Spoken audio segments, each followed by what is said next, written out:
بسم اللہ الرحمن الرحیم۔ سوال یہ ہے کہ اگر کوئی شخص نماز پڑھ رہا ہو اور دوران نماز اس کے سامنے کسی بھی جگہ پر تحریر کوئی لکھی ہوئی، یعنی آگے یا اس کے بالکل جائے نماز وغیرہ یا کس طرح کی بھی کوئی تحریر پڑھی ہو اور وہ اسے سمجھ لے، یعنی زبان سے ادا نہ کرے بلکہ دماغی طور پر اس کو پتہ چل جائے کہ کیا لکھا ہے، تو کیا اس سے انسان کی نماز ٹوٹ جائے گی؟ یعنی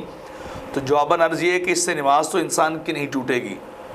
کہ اگر وہ تحریر کو سمجھ لیتا ہے، وہ کچھ لکھا اردو میں ہے یا انگلش میں ہے یا عربی میں ہے یا کسی اور زبان کے اندر، تو سمجھ لینے سے انسان کی نماز جو ہے فاسد نہیں ہوتی، لیکن انسان کو چاہیے یہ کہ وہ دوران نماز کیا کرے، جب وہ قیام کر رہا ہو تو اپنے وہ جہاں سجدہ کرتا وہاں نظر رکھنی چاہیے، جب بیٹھا ہو تشہد کی حالت میں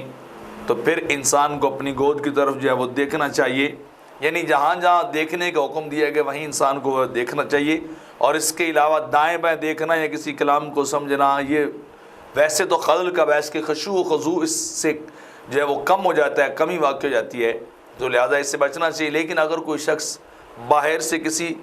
آیت کو یا کوئی تحریر پڑھی ہو وہ اسے اپنی زبان سے ادا کر لے، پروننسیٹ کر لے،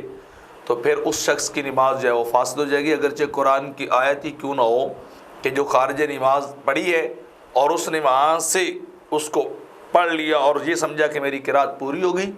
تو ایسا کرنے سے انسان کی نماز ٹوٹ جاتی، لہذا انسان کو بچنا چاہیے۔ نیرا سمجھنے سے، صرف سمجھنے سے نماز فاسد نہیں ہوتی، لیکن خشوع و خضوع میں خلل ضرور واقع ہوتا ہے۔